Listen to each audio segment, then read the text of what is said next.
दिल्ली की housing societies में floor area ratio या FAR निर्माण अपराध बढ़ रहा है।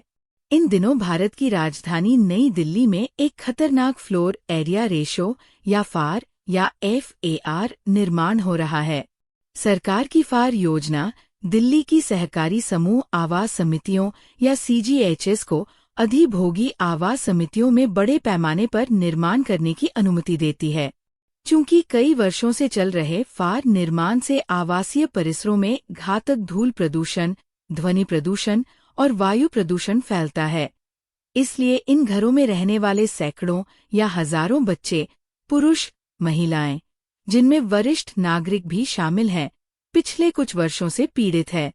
शहर भर में निर्माण और भ्रष्टाचार का रैकेट स्थानीय अपराधियों द्वारा चलाया जा रहा है, जो आवास समितियों या हाउसिंग सोसाइटीज के प्रबंधन समिति के सदस्य या AMC सदस्य के रूप में काम करते हैं। AMC सदस्य आपराधिक राजनेताओं, भ्रष्ट नौकरशाहों, अराजक पुलिस अधिकारियों, न्यायपालिका के बेईमान सदस्यों और बिल्डरों के माफिया के साथ मिलकर FAR निर्माण करते हैं। प्रदूषण के साथ साथ FAR कांड जानलेवा दुर्घटनाओं का कारण बन रहा है और दिल्ली की ग्रुप हाउसिंग सोसाइटियों में पानी, बिजली, फोन, रसोई गैस जैसी आवश्यक सेवाओं में व्यवधान पैदा कर रहा है। जब पुलिस को AMC सदस्यों द्वारा आवश्यक सेवाओं पर हमलों के बारे में सूचित किया जाता है, तो पुलिस अधिकारी इस अपराध को नहीं रोकते हैं, क्योंकि उन्हें अपराधी AMC सदस्यों द्वारा रिश्वत दी जाती है। यहाँ तक कि जब हाउसिंग सोसाइटियों में FAR निर्माण के कारण जानलेवा दुर्घटनाएं या मौतें होती हैं, तो पुलिस फर्जी FIR रिपोर्ट दर्ज करती है, जिसमें पुलिस जानबूझकर उन अपराधी AMC सदस्यों के नाम शामिल नहीं करती है, जो भ्रष्ट पुलिस अधिकारियों को रिश्वत देते हैं।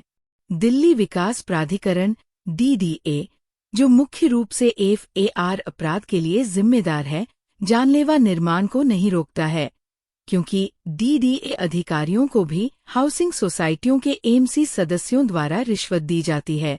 इस आपराधिक निर्माण हमले में लाखों लोग एक ही अपराध के शिकार होते हैं, जिसे सरकार अपने ही नागरिकों को नुकसान पहुंचाने के लिए बेशर्मी से समर्थन दे रही है। अगर इसे नहीं रोका गया तो दिल्ली में कई सालों तक, यहाँ तक कि 2030 तक भी हानिकारक निर्माण जारी रहेगा। ये घोटाला उन घरों को चौड़ा करने की आड़ में चलाया जा रहा है, जिनमें पुरुष, महिलाएं, बुजुर्गों सहित और बच्चे रह रहे हैं। मौजूदा घरों का विस्तार निवासियों पर थोपा जा रहा है, ताकि उनसे भारी मात्रा में पैसे ऐंठे जा सकें।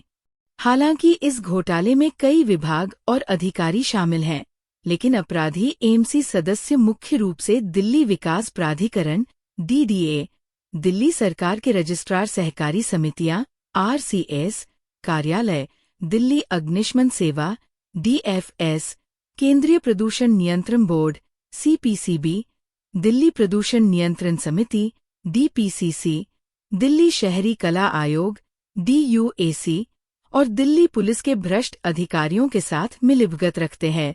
मैं राकेश रमन मीडिया नेटवर्क का संपादक FAR निर्माण को रोकने के लिए पूरे शहर में अभियान चला रहा हूं। जैसा कि मैं विभिन्न सरकारी विभागों को शिकायतें भेज रहा हूं, सरकार ने FAR निर्माण अपराध में कथित रूप से शामिल कुछ IAS अधिकारियों के खिलाफ जांच के आदेश दिए हैं। IAS अधिकारियों के भ्रष्टाचार के मामलों की जांच करने वाले कार्मिक और प्रशिक्षण विभाग या DOPT भारत सरकार ने कैबिनेट सचिवालय को FAR निर्माण के तहत भ्रष्टाचार और पर्यावरण अपराध में शामिल 10 IAS अधिकारियों के मामले की जांच करने का निर्देश दिया है। DDA, RCS कार्यालय और अन्य विभागों के इन IAS अधिकारियों के नाम इस वीडियो के नीचे दिए गए लिंक पर दिए गए हैं। मुझे IAS अधिकारियों की जांच के संबंध में DOPT से नवीनतम पत्र हाल ही में जनवरी 2025 में प्राप्त हुआ। DDA-FAR अपराध करने वाले आपराधिक MC सदस्यों को केवल दिखावे के लिए पत्र लिखता है, लेकिन अवैध निर्माण नहीं रोकता। इसलिए मैंने DDA के पूर्व उपाध्यक्ष सुभाशीष पांडा और उनके कई सहकर्मियों के खिलाफ भ्रष्टाचार की शिकायत की है। आप उसका विवरण वीडियो के नीचे दिए गए लिंक पर देख सकते हो। DDA सतर्कता विभाग और साथ ही भारत का केंद्रीय सतर्कता आयोग CVC, जो गंभीर सरकारी भ्रष्टाचार के मामलों की जांच करता है, ने मुझे हाल ही में सूचित किया है कि जांच चल रही है। चूंकि FAR निर्माण एक गंभीर अपराध है जो पुरुषों, महिलाओं और बच्चों को नुकसान पहुंचाता है, इसलिए मैं दिल्ली हाउसिंग सोसाइटियों के सभी निवासियों से इसका पुरजोर विरोध करने का आग्रह करता हूं। ये वीडियो स्टोरी राकेश रमन द्वारा विकसित की गई है, जो एक राष्ट्रीय पुरस्कार विजेता पत्रकार और मानवीय संगठन RMN फाउंडेशन के संस्थापक है। वह दिल्ली की हाउसिंग सोसाइटियों में अपराध और भ्रष्टाचार की रिपोर्ट करने के लिए पिछले 7 वर्षों से क्लीन हाउस ऑनलाइन सेवा चला रहे हैं। FAR निर्माण के खतरों के बारे में अधिक जानने के लिए आप इस वीडियो के नीचे दिए गए लिंक पर क्लिक कर सकते हैं और अधिक जानकारीपूर्ण वीडियो देखने के लिए RMN YouTube चैनल को सब्सक्राइब सकते हैं। धन्यवाद।